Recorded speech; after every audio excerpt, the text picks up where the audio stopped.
సమస్త కన్నడిగలకు నన్ను హృత్పూర్వక వందనములు, అభినందనములు మరియు శుభాశీస్సులు తెలియజేస్తున్నాను. నేను Yemmanuru Vijayasri, doctor of Jaheshwaram, wife of Ravindranath, Bengaluru. మన భారతదేశము సంస్కృతి సంప్రదాయాలకు, ఆచార వ్యవహారాలకు, ఆహార వ్యవహారాలకు ప్రత్యేకమైన స్థానాన్ని గడించింది. మన దేశంలో ముఖ్యంగా మన హిందూ సంప్రదాయాలు ఆ ప్రత్యేకమైన స్థానం ఉంది. మన కుటుంబాల్లో అనాదిగా మన పెద్దలు మన పెద్దలు ఆచార వ్యవహారాలు, పూజా పునస్కారాన్ని చాలా చక్కగా నిర్వర్తించేవారు. ఏ గ్రంథంలోనూ ఏ కులం గురించి ఏ మహానుభావుడు రాయడం జరగలేదు. మన కువెంపు గారు మన పెద్ద ఆయన చెప్పినట్లు ఏనాదు రాగు మానవ నాగు అన్నారు. ఫస్ట్ మనుషులు, మనము మానవత్వం. దాంట్లో ముఖ్యంగా మనం తెలుసుకోవాల్సిన ముఖ్య విషయం ఏమంటే, ఏం జాతి అంటే స్త్రీలు పురుషులు అంతే, ఇంకా వేరే ఏం కేటగిరీ అదంతా లేదు. అయితే మన పూర్వీకులు అనాదిగా వాళ్ళ ఉండే జ్ఞానాన్ని బట్టి, టాలెంట్ని బట్టి వాళ్ళు కొన్ని తెగలుగా వర్ణించడం జరిగింది. దాంట్లో వ్యవహారాల్లోనూ ప్రజలను పాలించి ఉండే క్షత్రియులు ఉన్నారు. పూజా పునస్కారాలు, హోమాలు, జపాలు, తపాలు, వేదాలు తెలిసిన వాళ్ళను బ్రాహ్మణోత్తములు అన్నారు. వాణిజ్య వ్యవహారాలు చేసిన వైశ్యులు ఉన్నారు. అదేవిధంగా కర్షకులు, రైతులు, అన్ని రకాలు తెగడం జరిగింది. అయితే ఈ అన్ని తెగల్లోనూ ముఖ్యంగా బ్రాహ్మణులకు ఒక ప్రత్యేకమైన స్థానం ఉంది. దాంట్లో కూడా బ్రాహ్మణులు కూడా ఎన్నో తెగలు, అన్ని రకరకాల నాడులు అన్నీ ఉన్నాయి. అయితే వాటిలో ముఖ్యంగా మురకనాడు అంటే ములకనాడు అనేది మురకనాడుగా ఇప్పుడు రావడం జరిగింది. ఆ బ్రాహ్మణ కుటుంబాల్లో ముఖ్యంగా ఆ కుటుంబంలో ఉండేటువంటి స్త్రీలకు చాలా గొప్ప స్థానం ఉంది, ప్రత్యేక స్థానం ఉంది. ఎక్కడైనా మనం ఏమైనా ఫంక్షన్ పోతే కూడా వాళ్ళ కట్టు, బొట్టు, రీతి, నీతి, ఆచార వ్యవహారాలు, మడుగు ఆచారాలు, వంట వార్పులు ఒక విశిష్టమైన నిర్దిష్టమైన వ్యక్తిత్వాన్ని కలిగి ఉంటారు వాళ్ళు.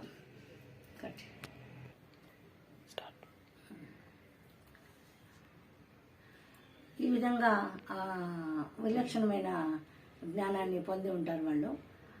ఆ కుటుంబంలోకి సంబంధించిన నేను జన్మించడం అనేది నాకు పూర్వజన్మ సుకృతంగా భావిస్తున్నాను.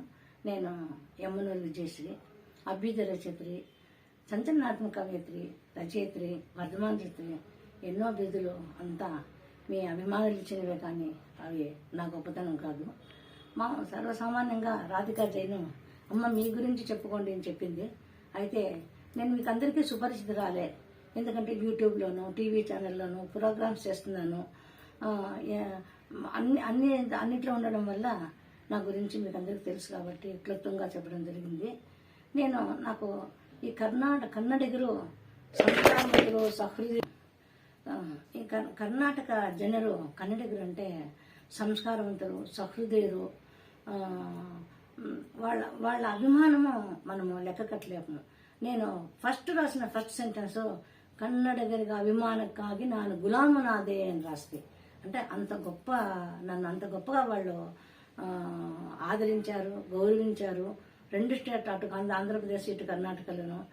మన హిందూపులో జరిగిన జాతీయ కవితోత్సవంలో కానీ అవార్డు నేను 10 మెంబర్స్లో, మన ఇంటర్నేషనల్ ప్రోగ్రాంలో రాజమండ్రిలో జరిగింది, తెలుగు మహాసభలో, అంతర్జాతీయంలో, దాంట్లో కూడా నాకు చాలా ఆదరించి వాళ్ళు ఆదరణ చేయడం జరిగింది. ఇదందరూ మీ ఆదరాభిమానాలు అని తెలియజేస్తున్నాను.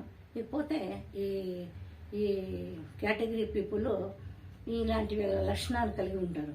ఎవరన్నా సరే మనం ఎక్కడైనా ఫంక్షన్ పోతే కూడా ఎవరన్నా ఈ మురకనాడు కుటుంబ బిడ్డలు ఎక్కడన్నా చూస్తే వాళ్ళు కట్టు, బొట్టు, రీతిని చూసిన తక్షణం వాళ్ళు మురకనాడు వల్ల వాళ్ళ ఇంట్లో బిడ్డ ఉంటాడు కండి అనేది సర్వసామాన్యంగా మనుషులు వాడుకో భాష. ఎందుకంటే వాళ్ళు ఏదే పని చేస్తే కూడా నిర్దిష్టంగా ఏది ఎట్లు చేయాలనో అట్లు చేస్తారే కానీ ఏదో వంట చేసిన అనుకోండి, అది 2 స్పూన్, ఇది 2 స్పూన్, 1 స్పూన్ వాళ్ళు చేయరు. ఏది ఎట్లు చేయాలని అట్లే చేస్తారు. దానికి వాళ్ళకు ఒక ప్రత్యేక స్థానాన్ని సంతరించుకుంది.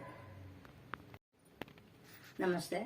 ఇంతవరకు ఇంతకు ముందు 2 నిమిషాల ముందు మనము రాగి dosa organic food product Radhika Jain office నుంచి తెచ్చిన పౌడర్తో రాగి మసాలా దోశ చేయడం తెలుసుకున్నాము. అందులో మీరు గమనించారు, చూశారు. ఇప్పుడు అదే రాగి పౌడరు, ఇది రాగి హిట్టు, దీని నుంచి మనము ఇప్పుడు రాగి రొట్టి ఎట్లా చేసేది, ఇది ఇంకొక వెరైటీ. అది దోశ, ఇది రొట్టి ఎట్లా చేస్తామో దాన్ని తయారు చేసే విధానం ఇప్పుడు మనం తెలుసుకుందాం. అందరూ గమనించుకోండి. ఇప్పుడు దీన్ని రాగి పిండి వేసాను, దీంట్లో ఉప్పు వేయడం జరిగింది. దీంట్లోకి అప్పుడే మీకు తెలియజేయడం జరిగింది, ఇది ఉప్పు జీలకర్ర, ఉప్పు జీలకర్ర మిరపకాయలు ఇంగువ అంతా వేసిండే, ఇది మిక్సీకి వేసిండేది. ఎందుకంటే మిరపకాయలు కట్ చేసి వేస్తే బిడ్డలకు నోటికి వస్తుంది, తింటే అర్జెంట్లో తింటే కారం అవుతుంది. కాబట్టి ఇది అదైతే జాస్తి అయితే కొంచెం వేస్తేనే చాలు. దాని కారం తక్కువ కావాలంటే కొంచెం వేసుకో, ఎక్కువ కావాలంటే కొంచెం వేసుకోవచ్చు. ఇది వేసాను. దీంట్లోకి ఉప్పు కారం వేసింది తరిగింది. దీంట్లో ఎర్రగడ్డలు తరిగి పెట్టుకుంటున్నాం, ఈరుల్లి కట్ చేసి పెట్టుకుంటున్నాం. దాన్ని ఇప్పుడు రొట్టి చేస్తాను కాబట్టి ఈ రొట్టికి ఎప్పుడు ఈరుల్లి దండిగా వేసుకోవాలి, అప్పుడు టేస్ట్ వస్తుంది. ఇప్పుడు ఎర్రగడ్డలు, ఇప్పుడు ఈరుల్లి వేసాను. దీనికి సరిపడినంత కొత్తిమీర వేసుకున్నాం మనము.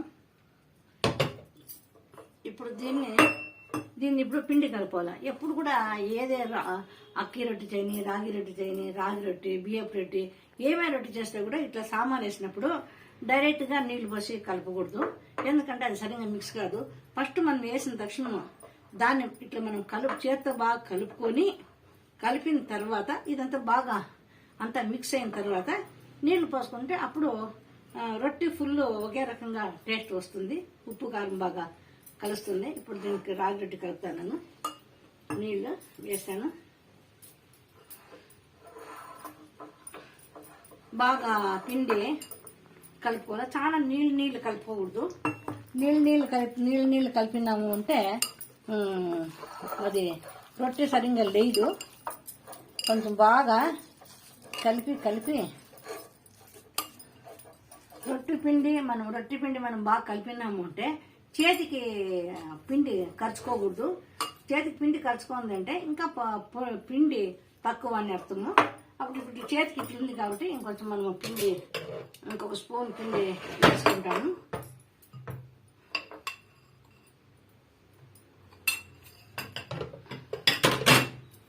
ఇప్పుడు ఇంకో పిండి వేసి ఇప్పుడు చూడండి, ఇప్పుడు దాంట్లో నీళ్ళు ఉండేది, ఈ పిండి వేసిన దాంట్లో నీళ్ళు కొంచెం ఏమైనా ఎక్కువ అయితే ఈ పిండి వేసిన దానికి ఆ నీళ్ళు ఆ పిండి పీల్చుకునేస్తుంది. అప్పుడు బాగా ముద్ద మాదిరి వస్తుంది.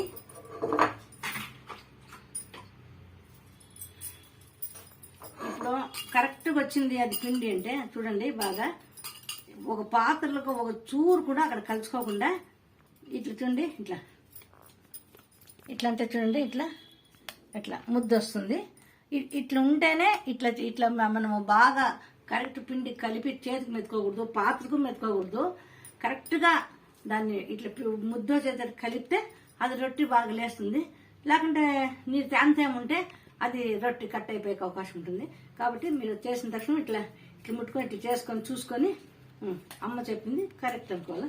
ఇది ఇప్పుడు మనము రాగి పిండి రొట్టికి రెడీ చేసుకున్నాము. ఇప్పుడు దీన్ని మనము రొట్టిని తట్టుతాము. ఏది కూడా నేను మీకు ముందుగానే చెప్పడం జరిగింది. మనం ఏం చేస్తే కూడా చాలా ఆయిల్స్ పోసి వేసుకోరాదు. చాలా ఆయిల్స్ వేస్తే దాంట్లో ఇమిరి పోయి దానికి హెల్త్ ఇష్యూస్ వస్తుంది. చూడండి, కొంచెం ఇప్పుడు చూడండి, అంతే, ఇంత తప్పితే ఇంకా నేను వేయను, మీరు గమనించుకోవచ్చు. ఎందుకంటే బాణకి ఇప్పుడు ఖర్చుకోకుండా పూసాను అంతే. ఇప్పుడు దీన్ని పిండి ఎప్పుడో ఈ బాండ్లకి పెనుముకు ఎంత కావాలో అంత తీసుకోవాలి. పిండి జాస్తి ఉంది దప్పంగా తట్టకూడదు. దప్పంగా తట్టితే ఏం ప్రాబ్లం వస్తుందంటే ఒకసారి ఉడుకుపోవచ్చు. ఉడికితే కూడా దాన్ని ఇది ఉంటుంది. దానికి ఎంత కావాలనో అంత మాత్రం చిన్న ముద్ద చేసుకొని మళ్ళీ అకస్మాత్ కావాలంటే కొంచెం నీళ్ళు చేతికి తీసుకొని దానికి కావాలంటే మనము ఏమైనా తక్కువ వచ్చానుకో మళ్ళా కావాల్సింటే కూడా మనము తీసుకోవచ్చు. పిండి ఫస్టే పెద్దగా వేసి ఫస్టే జాస్తి వేసి దప్పం చేసుకోకూడదు. కొంచెం చేతికి నీళ్ళు అనుకో ఇట్లా తడతా అంటే అది బాగా బాగా పలుచు వస్తుంది రొట్టి.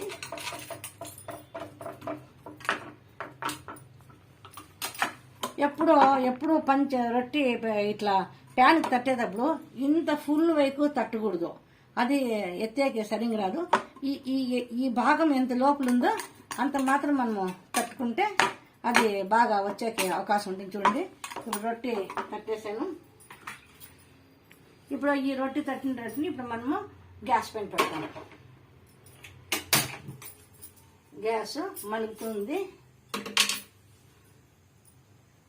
ఇప్పుడు దీనికి ఎప్పుడు లిడ్ మూసేయాల. ఇది లిడ్ మూసేటప్పుడు మనము కొంచెం గాలి దూరేటట్టు మూయకూడదు అనమాట. ఎంతమంది పని చేసేవాళ్ళు అయ్యో టైం అయిపోయిందని అర్ధగర్ధం మూత మూసేది వెళ్ళిపోయేది. అర్ధగర్ధం మూత మూస్తే అది తెల్లగా వచ్చి అది లోపల ఉడకదు పిండి.